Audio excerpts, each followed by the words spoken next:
The latest news, national issues, the political scene, and conversations with prominent personalities. All these firsthand at the forefront.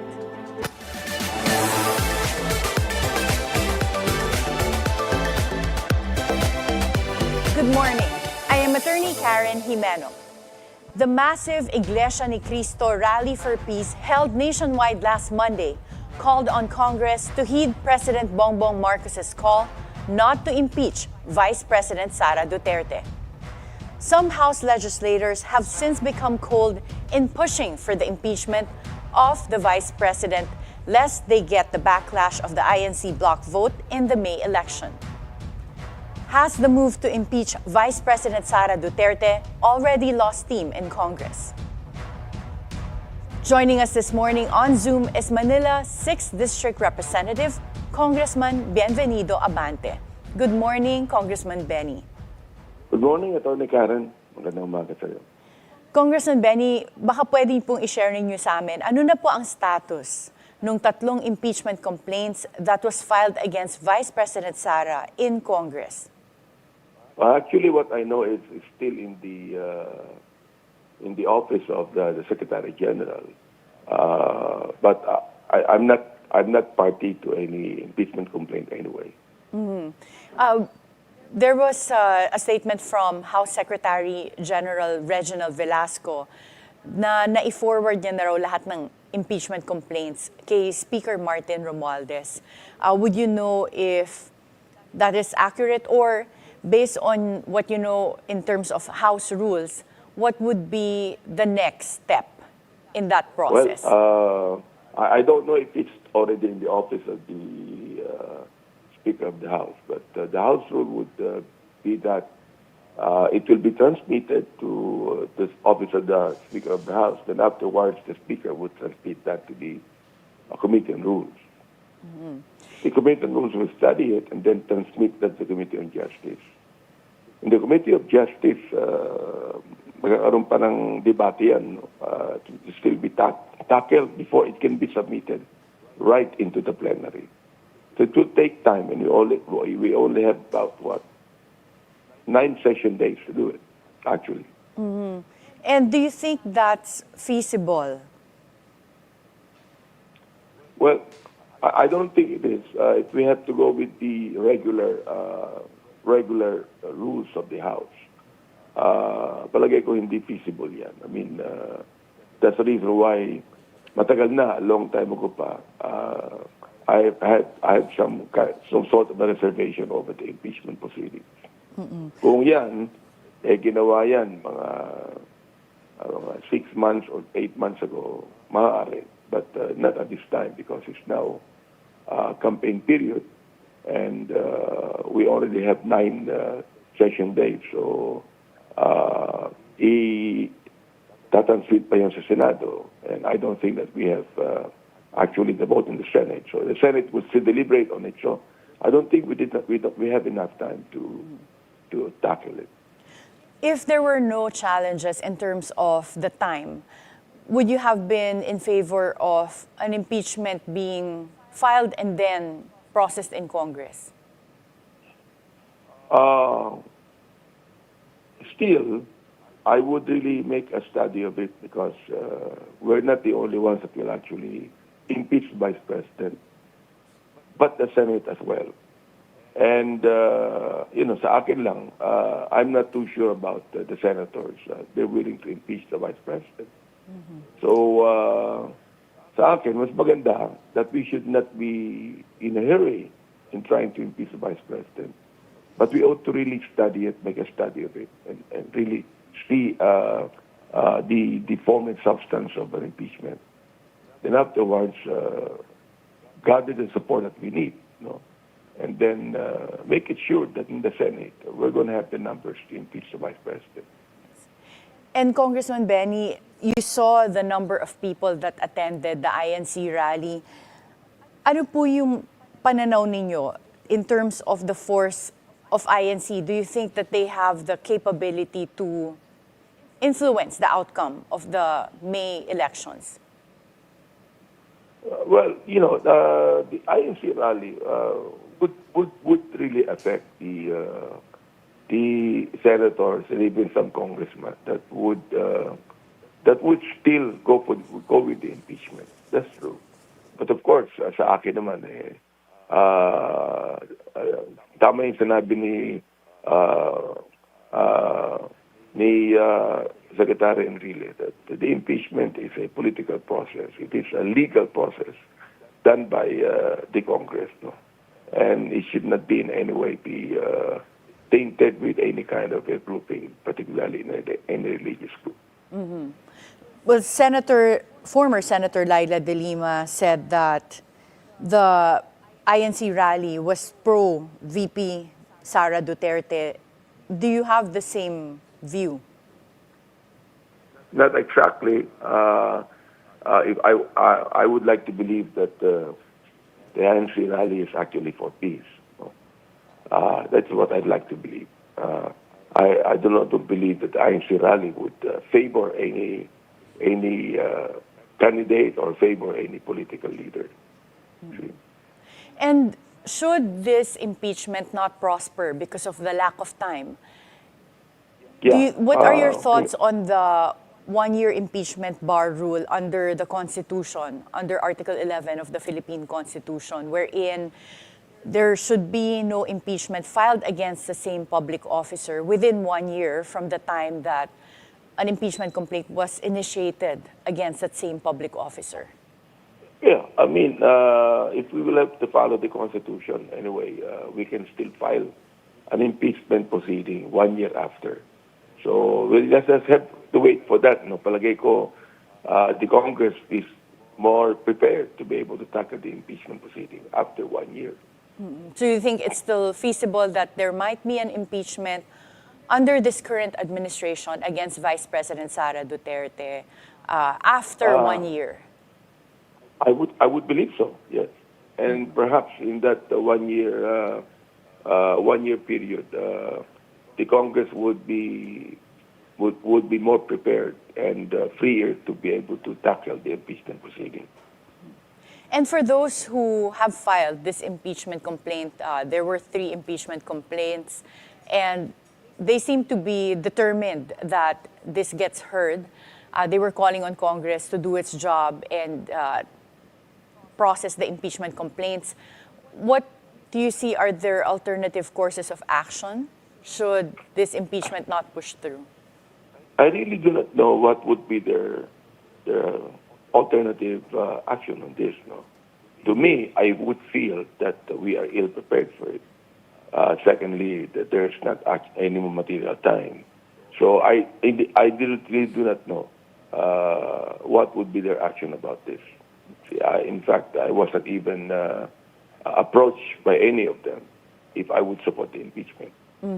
And Congressman Benny, going to another topic, the Quadcom hearings last year, is there any additional action from Congress after the Quadcom hearings were concluded? Are there any other bills in the pipeline before the 19th Congress ends? There will be. In fact, last year we did not conclude the Quadcom hearings. We just suspended the Quadcom hearings. We will have another one, perhaps next week, and we shall be tackling the issue of the Pogo gambling. Can you give us an idea what would be discussed in the upcoming Quadcom hearings?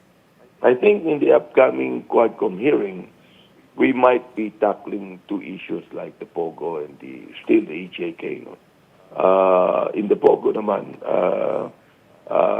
well, of course, I'm just personally saying this. No, I'm not. I'm not saying this for the group, but I think in the Pogo that we should be able to tackle the money trail. I think that the AMLAC ought to be invited, and some of the banks in which these Pogo hubs that actually, put the money in should be investigated, should be asked questions too. Have subpoenas been sent to resource speakers for this upcoming Quadcom hearing? we might send we might send the invitation, not a subpoena, Yeah. but the invitation this week, no, to be able to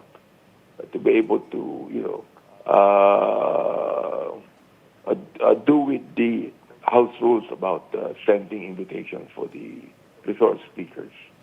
See, so if we're still thinking on when would another Quadcom hearing would be, either Tuesday or Wednesday or Thursday.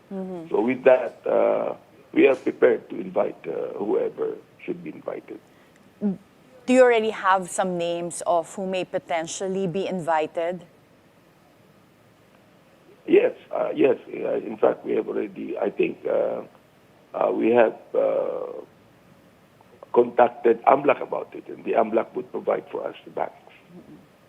And Kong Benny, a lot of people were wondering whatever happened to Alice Guo, Cassandra Leong. Whatever happened to them already? Are they facing charges? Tapos na po ba yung pag-appear nila sa Quadcom hearings as resource persons? Actually, I do not know, and we still would like to call them. But since we released them, hindi na namin alam kung nasan sila. Nagtago na yata, whatever it is. So, we'll try to find out where they are. Pero kapag meron pang issue, especially on the Pogo problem, we are going to invite them again. So wala po sa custody ng police or hindi po ba na-arrest si Alice Guo under warrants of arrest for cases filed against her? Sa amin, wala eh. Wala siya because they have been released a long time ago. I do not know about the police, no. If nasa kusudiya sila ng police or whatever it is. We actually do not know. What we look at the papers, more charges have been filed against Alice Guo. So hindi namin alam kung nasaan siya ngayon actually. What about former spokesperson of the President, Attorney Harry Roque? Do you have any news as to his whereabouts? And is there still a standing invitation for him to appear in the Quadcom hearings? The last time that we know is that he is in Abu Dhabi. I think it was a month ago. But we do not know now. But hindi lang standing invitation. He has been held in contempt. And so he is actually under arrest. So, An order of arrest that's issued by Yes. Congress. yes. Is he in the watch list of the immigration in the Philippines or in other countries? I believe so. The immigration actually is even coordinating with us, and the immigration should know where he is right now. As inababalitaan namin na nasa abroad siya. I do not know when he will be back anyway. Kong Benny, how many more hearings of the Quadcom can we expect? Alam mo, Atty. Karen, I actually do not know. No? We are hearing 3 issues here. We have the Pogo problem, we have the drug problem, and we have the EJK. But we already have in the pipeline some other bills that we are going to file. In fact, we have filed about 7 of them. See, meron pa kami mga 10 or 15 bills that we are going to file. But we still would like to find out everything, because even the Pogo, hindi pa naman solve ang problema ng Pogo. Although the President already made an order to ban it. Pero marami pa rin Pogo rin sa Pilipinas. No? And we'd like to find out there are still 11,000 illegal Chinese in the Philippines na nagtatago sila. Yung nagpapakita. So, Congressman Benny, kanina you said there are about 9 session days left. If Yes. the Quadcom is unable to tackle all the issues related to those POGOs, EJKs, and illegal drug trade, do you see the Quadcom continuing in the 20th Congress? Meaning, regardless kung magpalit yung mga members ng mga committees involved in the Quadcom, do you think masusustain po yung patuloy na Quadcom hearings? I think we should. I think na masusustain pa ito. No? Whoever becomes the chairman of the other committees. naniniwala ako na kapag hindi namin natatag ito ng buong buo, palagay ko dapat namin tapusin ito. May nag-usapan po ba internally as to how to do this? At least the continuity of the hearings and then making sure that bills are filed based on the findings of the Quadcom hearings. Because some of the main significant people that have been leading the Quadcom hearings are not up for re-election. Like, for example, Congressman Ace Barbers and Congressman Dan Fernandez. How is the Quadcom preparing for a change in the composition of the committees? Actually, we have not actually discussed about it yet. No? We will be discussing it in the future, what we're going to do about it. Pero alam mo, ang mga ibang bills na yan, pag pinalma ngayon yan, that will only be confined in the archive. No? So, iniisip namin, siyempre, iniisip ko na i-file na ang iba dyan in the coming Congress. But the latest would be filing a bill that concerns the CHR composition and the CHR giving more teeth for prosecution actually. So, meron pa mga panahon na itatakal namin yung mga bills na pinala namin, about 7 or 8 of them. Tatapusin namin ito. I do not know if the Senate would be able to finish tackling them, no? So that will become a law. Kaya kinakailangan din naman na mag-continue ito sa 20th Congress so that hindi magkaroon ng tinatawag nating vacuum as far as the filing of the bills is concerned. Based on your personal assessment po, do you have the support in Senate to pass laws that are based on the findings of the Quadcom hearings? Oh, we should. I mean, siguro naman kung kanilang pag-aaralan yung mga bills na pinahal namin, very appropriate yan. No? They should. I mean, why should they not support it when it is actually based on our study, and it is actually some bills that are pro-people, no, and pro-right. I mean, they should be supporting it anyway. It's not a political thing. And Congressman Benny, there have been some people that have criticized the outcome so far of the Quadcom hearings. For example, Attorney Ferdito Pasio said before that the bill on EJKs, extrajudicial killings, did not really define new crimes because it's already covered under existing laws. Congressman Dante Marcoleta also said that there's a discrepancy between the amount of time that was spent in Quadcom hearings and the actual output. But you did mention na marami pa kasing bills na hindi pa na-file. But in your personal assessment, what do you find as the most significant bill that is the outcome or result of these Quadcom hearings? Well, that's a political bias. I mean, siyempre, they are actually supporting the Vice President Sara or the former president. So whatever their position might be, whatever their reason might be, is actually political bias. Kami naman, wala naman kaming political bias dyan. We're just doing our part and doing our duty as congressmen in aid of legislation.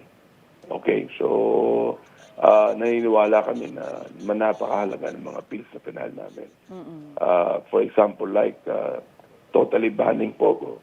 O for example, like yung bang the properties na binili ng mga illegal aliens should be turned back to the Philippines, to the Philippine government. Yung mga ganyan, they're quite important. So whatever the statement of Duterte Pasio might be or whoever it is, sa amin, political bias na yan. But it sounds like at least the bill on restructuring the Commission on Human Rights sounds like it will have a big impact. Under this bill, I know it's still in the working stages, but would the Commission on Human Rights have their own prosecutors or own police to enforce against human rights violations? Not have their own police force, but ako nga, I've been working on this, no, giving more teeth to the CHR to do their investigation. Because right now, they're just investigating and then they leave it to the police. Bahala na sila. But this time, the CHR would have more of a prosecutory powers, you know, to be able not only to investigate, but even to prosecute. You see, and see to it that all of those charges will be filed properly. So hindi na hahayaan pa ng CHR na bigyan na yan sa NBI, bigyan na yan sa ating Philippine National Police. But they themselves now has the right to prosecute human rights violators. See? Yeah, we look forward to seeing that bill, Congressman Benny. And Yes. since you were very active in the Quadcom hearings, you were also the subject of a lot of criticisms and bashing on social media. On a personal level, did that affect you negatively? Na emotionally, nahirapan po ba kayo or na-affect kayo because of all of those bashing? No, I'm not actually affected by it. No, I should be, but realizing that these people have blind loyalty, you know, they can do everything they can. But it's more of a sa akin para akong binuhusan ng malamig na tubig when I find out that more than 73% of our people approve the Quadcom hearing. So I don't care if they're bashing me. I think I have around 4,000 bashers. No, I'm not going to allow myself to be affected by it. Mm-hmm. And your family and children, wala naman po ba kayong naririnig na they're also affected negatively? Well, medyo naapektahan din sila, especially my children or my wife. No, medyo natatakot din, siyempre. And that's normal, that's natural. But sabi ko nga, I have to stand on what I believe to be true. You see, I have to stand on that. And hindi ako kayang pigilan ng mga bashers to stop what I'm doing because I believe it to be true and to be right.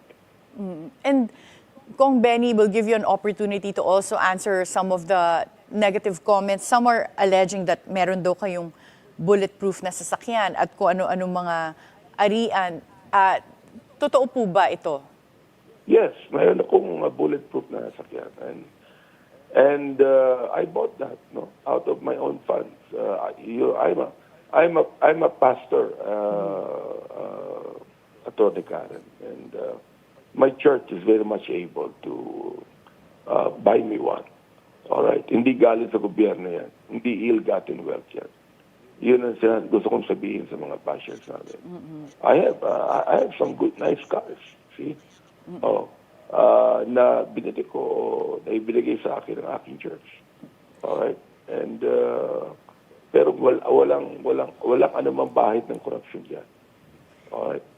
So, ano bang bawal sa isang official na magkaroon ng mga bagay na maganda? I mean, makikita natin na pinaparate pa nga ng ibang mga senador ang mga bahay nila, ang mga gamit nila. Why can I do it? See? As long as it is from your own hard work and earnings. So, that's right. You know, it's not in any way taken from ill-gotten wealth. And Kong Benny, bakit po ninyo kinailangan ng bulletproof na kotse? Is it because of the line of work that you're in? Meron na po ba kayong mga natanggap na death threats? Or I understand yung bashing napakadami. Has it reached a level where naging security threat siya? That is even before the bashing, Atty. Karen. That is actually when I was a minority leader in Congress. Nagkaroon na ako ng parang threat yan. I was actually red tagged, you know. And then, sinurveillance pa ako by the Philippine National Police. So, kailangan mag-ingat ka rin eh. Alright. Hindi lang naman ako ang mayroong bulletproof na car ng congressman eh. Pati maski na ng ibang mga congressman namin o ang ating mga senador, for example.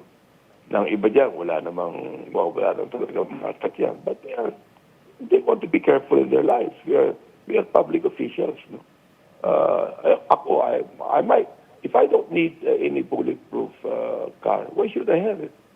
Oh, pero when I was a minority leader, nakatanggap ako ng ilang mga threatening remarks. No? As I said, na-red tag na ako. Napagkamalan akong komunista. Things like this. Or I'm not even that close to that, di ba? I mean, hinarang ako ng mga polis sa Laguna. Hindi ko na nga ni-report yan. So in your experience, meron talaga nag-trigger ng fears for your own safety. And Congressman Benny, what can we expect in the last 9 session days of Congress? One, you said you'll be having Quadcom hearings, so can we expect that to happen by next week? And we're going to have it next week. Pangalawa, siyempre, we have the Quinta Com also that is actually tackling about the food security or food sufficiency natin. So palagay ko, marami pa kaming tatakil ng mga bills about that. And it sounds like napakadami yung pong gagawin pa in that remaining 9 session days. And you are up for re-election. May kalaban po ba kayo sa district ninyo? Pero naman, namang kalaban. And I do not want to be to be proud of my performance. Yet palagay ko naman okay naman katayuan natin. So you're confident po that you can return to Congress by after the next 20 elections? I am kind of confident. Eka nga na ibang congressman wag lang magkaroon ng lucky punch to. Pero malayo kasi the latest survey, I'm 73% against 25. Malayo po. So, malayo.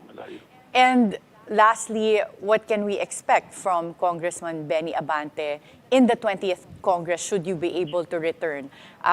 Will you still be pursuing itong advocacies nyo in relation to the Quadcom hearings? And ano po yung magiging focus ninyo in the 20th Congress? Well, they can expect that I will still do my job as a congressman,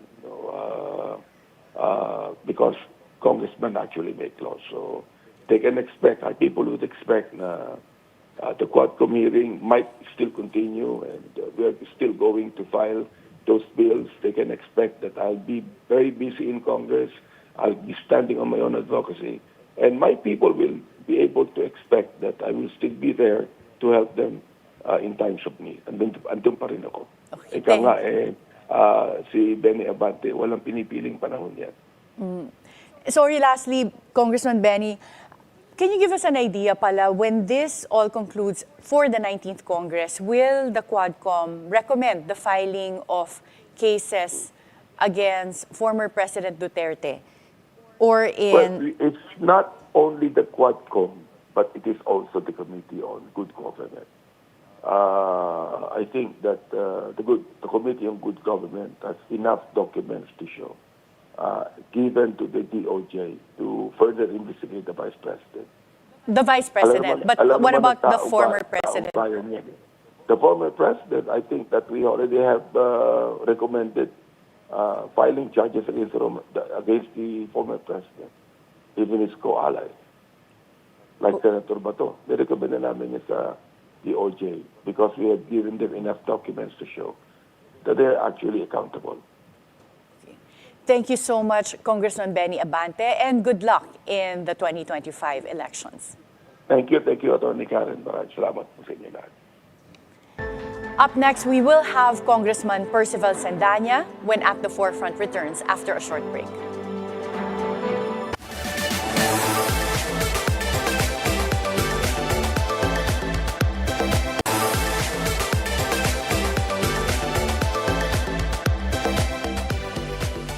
Welcome back at the Forefront. And now joining us via phone patch is Akbayan Party List Representative, Congressman Percival Cendana.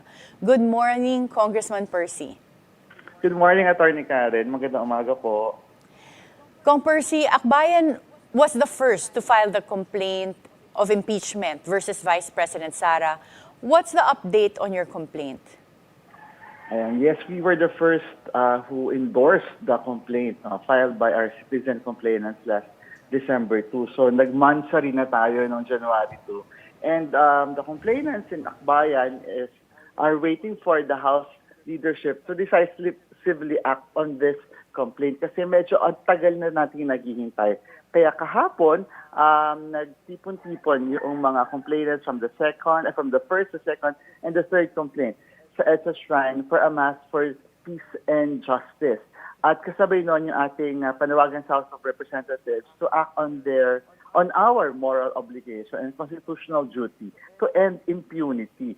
Kasi the longer that we dilly-dally on acting on the impeachment, we are in effect also parang condoning yung continuous impunity na nakita natin sa abuse of power ni VP Sara Duterte. So the update is we are still waiting for the House action on the impeachment complaint. As a member of Congress, have you received any information that this will be acted upon before the 19th Congress concludes? From various sources, from the leadership, though unofficial, we are getting that signal na dati isang possibility that it will be jumped and it will not push through because of the statement of the President. Pero ngayon naman, nakita natin that some members of the leadership are actually expressing support to the impeachment complaint. So for us, it's just a matter of time. And we hope that we don't wait too long kasi totoo, kulang yung oras, pero at the same time, may opportunity pa yung House of Representatives to rectify and address itong abuse of power ni VP Sara Duterte. Sayang naman yung ilang panahon na ginugol ng House of Representatives to hold Sara Duterte accountable, to expose yung abuses kung hindi siya dadalhin sa logical conclusion. That's why yesterday, the complainants were saying that they call on the House leadership to muster the courage amidst the political pressures na meron ngayon to not proceed with the impeachment. We hope that by next week, we get 103 signatures to support an impeachment complaint that will be eventually transmitted to the Senate. And Congressman Percy, can you give us an idea what the difference would be in terms of the process? If you are able to gather over 100 signatures, will this shorten the process to get the impeachment to Senate versus having to refer it to several committees before it goes to Senate?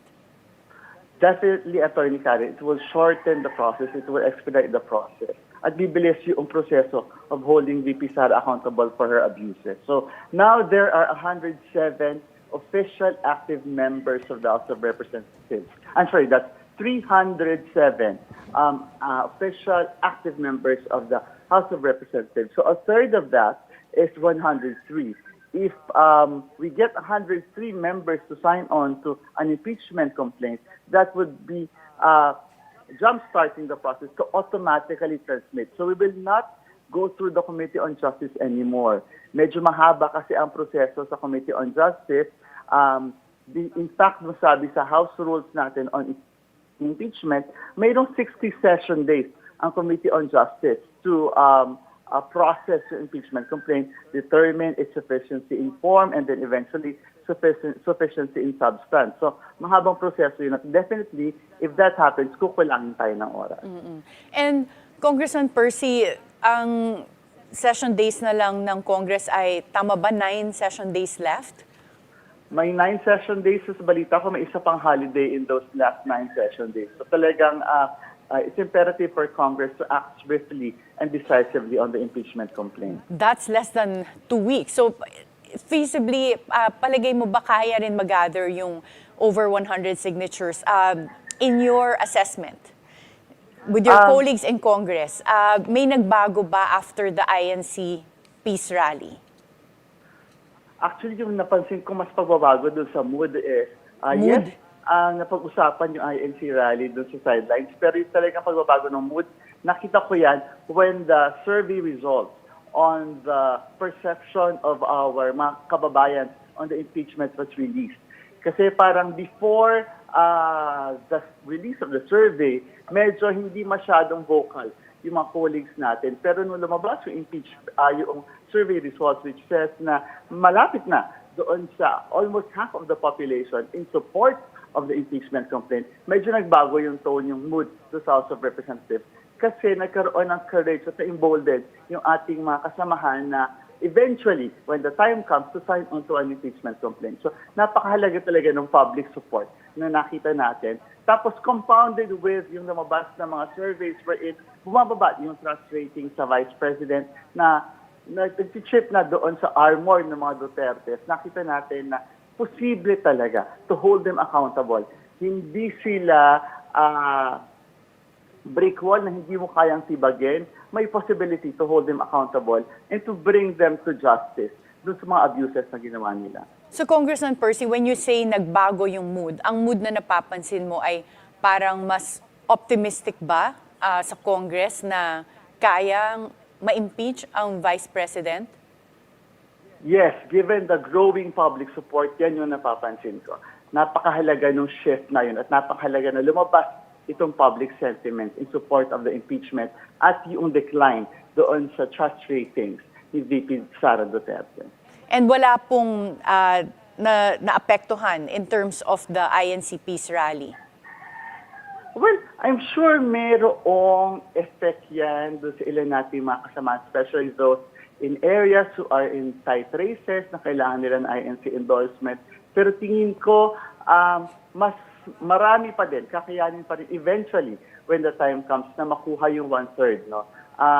Marami naman din sa mga kasamahan natin sa Kongreso are in races na either comfortable yung kanilang lead o kaya naman ay who are on their third term at they can exercise yung kanilang political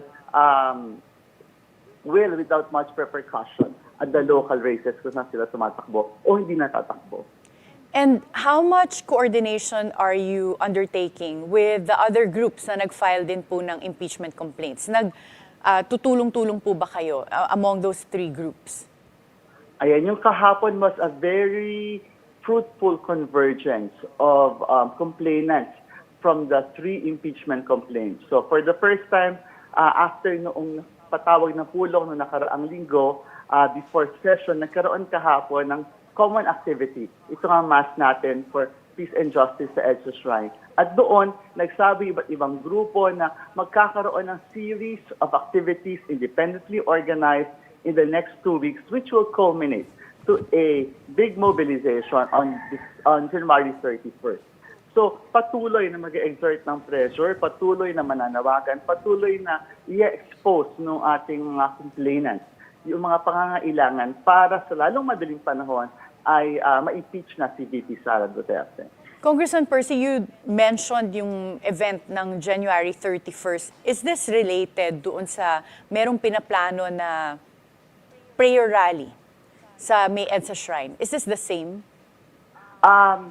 Sa ngayon, pina-finalize pa, pero I believe medyo may kinalaman ito sa iba't ibang mga efforts na nagpaplano papunta doon sa prayer rally that will happen on the 31st. Pero again, this will be convened by complainants from the three groups plus other concerned sectors of our society. So, sunod-sunod dito mangyayari. Parang meron this weekend, meron next weekend, tapos meron pang mga activities in various parts of the country.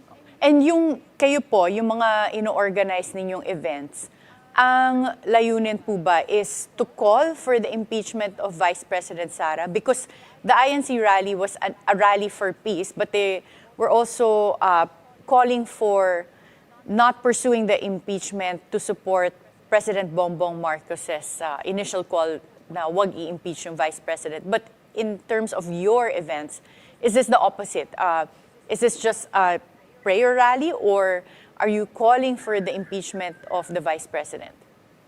Ayan, yung mga activities that you're organizing, hindi tayo magtatago at hindi natin ikakouch ibang language. We'll be very clear na itong mga activities na ito, itong mobilizations na ito, ay nananawagan na accountability and justice. And when we say accountability and justice, ito yung pag-impeach kay VP Sara Duterte for her abuse of power for her betrayal of public trust. So ito ay call sa House of Representatives to impeach the Vice President at call sa Senate to convict the Vice President. And can you give us an update internally in Congress? Have you started to gather signatures for those the target na over 100 signatures to fast-track the impeachment complaints? Well, the endorsers and the complainants are approaching members of the House of Representatives both at the district level kung saan nandoon yung mga constituents at doon sa level din ng sectoral lines where party representatives are also there. So patuloy yung effort from the first, the second, and the third set of complainants and endorsers. We hope that masakyan natin, masabayan natin yung momentum na meron ngayon. Kasi yung paglabas noong survey on the perception of support ng ating mga kababayan sa impeachment complaint, itong decline ng trust rating ni VP Sara Duterte, sabi nga natin, the time is right. Hinug na yung panahon to finally impeach this abusive Vice President. And Congressman Percy, lastly, what is your contingency plan? So let's say there is really not sufficient time to process this impeachment complaint, and given the one-year impeachment ban rule under the Constitution, what are the plans of the complainants? Are they going to revive this after 1 year? Ano po yung gagawin nila? The complainants are very hopeful still, even with the current situation na malapit na yung kampanya, nakakayanin pa within this term. Kasi tandaan natin, this term ends on June 30. So once ma-transmit ang impeachment complaint, ma-constitute ang Senate as an impeachment court, kakayanin mag-trial yan hanggang sa last day of session. So eventually, to convict the Vice President. Pero sabi nga din ng ating mga complainants, yung panawagan natin for justice and accountability is constant. Hindi ito mawawala. Hindi natin ito bibitawan kasi moral obligation ito ng ating mga civil society groups, ng ating mga active citizens, the members of the clergy. So wag naman sana na ganun yung mangyari, pero hindi tayo bibitaw. Patuloy natin i-hold accountable si VP Sara Duterte. Kasi sa bawat araw na nananatili sa pwesto, yun ay bawat araw kung saan nandun yung clear and present danger of having a Vice President who's a heartbeat away from the presidency, na abusado, nagnanakaw sa kaba ng bayan, guilty ng grave threats, no? So we don't want that kind of a Vice President who is, again, a heartbeat away from the presidency. Again, she's a clear and present danger. Kaya dapat we should not let our guards down, whatever happens. And lastly, Congressman Percy, Akbayan party list is, of course, running for re-election. Are you going to be their first nominee? Can we expect to see you again in the 20th Congress? I am the second nominee for 2025. Attorney Karen, ang first nominee natin is the staunch human rights defender, Atty. Chel Jokno. So it's Atty. Chel Jokno as first nominee of Akbayan Party List. I will be second nominee. And third nominee is Moro and IT leader, Dada Ismula. Okay. Thank you so much, Congressman Percy Cendana, and good luck po with the upcoming elections. The massive number of people who supported the INC Peace Rally last Monday is not the reason why Congressman Benny Abante has reservations in pushing for the impeachment case against Vice President Sara. He's more concerned about the lack of the given time that the 19th Congress has, with only 9 sessions left. Akbayan, however, is pushing for 100+ signatures in order for the impeachment to prosper. In the next few weeks, we will see how this will unfold. Be timely informed, be insightful of the news. Always stay at the forefront. Join us again on Monday for meaningful conversations that would help you form an objective personal opinion. This is Attorney Karen Jimeno. Thank you for spending your hour with us.